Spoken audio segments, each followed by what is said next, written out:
सभी का आस्था की यात्रा चैनल में स्वागत है। आज हम यह जानेंगे कि महादेव को भोलेनाथ क्यों कहते हैं। महादेव को भोलेनाथ कहा जाता है क्योंकि वे अत्यंत सरल, दयालु और भोले स्वभाव के हैं। भोले का अर्थ है सरल और नाथ का अर्थ है स्वामी या भगवान। महादेव का स्वभाव ऐसा है कि वे अपने भक्तों की छोटी छोटी भक्ति से भी प्रसन्न हो जाते हैं और उन्हें वरदान दे देते हैं। उनकी इसी सरलता और दयालुता के कारण उन्हें भोलेनाथ कहा जाता है। महादेव के विभिन्न नाम और उनके कारण हैं। पहला, महादेव, इसका अर्थ है महान देवता। महादेव को त्रिदेवों में से एक माना जाता है और वे संहारक के रूप में जाने जाते हैं। दूसरा, शंकर, इसका अर्थ है कल्याण करने वाला। महादेव का यह नाम उनके कल्याणकारी स्वभाव को दर्शाता है। तीसरा, नटराज, इसका अर्थ है नृत्य के राजा। महादेव को नृत्य के देवता के रूप में भी पूजा जाता है और उनका तांडव नृत्य प्रसिद्ध है। चौथा, त्रिनेत्रधारी, इसका अर्थ है तीन नेत्रों वाला। महादेव के तीन नेत्र हैं जो भूत, वर्तमान और भविष्य का प्रतीक हैं। पांचवा, नीलकंठ, इसका अर्थ है नीले गले वाला। समुद्र मंथन के समय महादेव ने विष का पान किया था जिससे उनका गला नीला हो गया था। छठा, पशुपतिनाथ, इसका अर्थ है पशुओं के स्वामी। शिवजी को सभी जीव जंतुओं का स्वामी माना जाता है।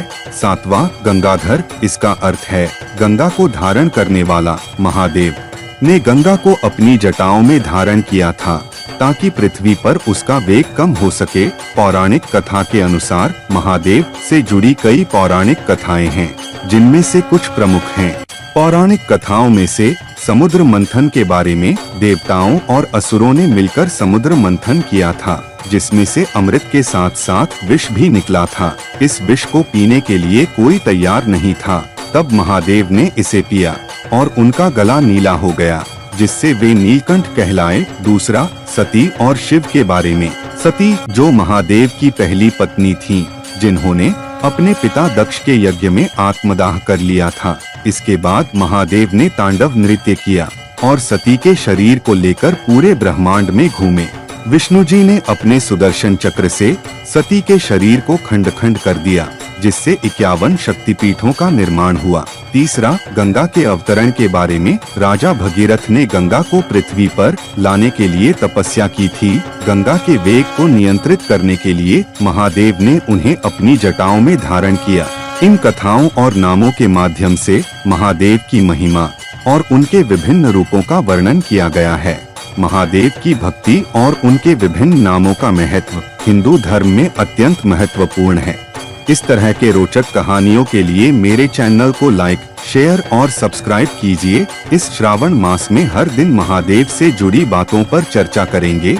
भोलेनाथ के बारे में आप क्या जानते हैं? मुझे कमेंट करके जरूर बताइएगा।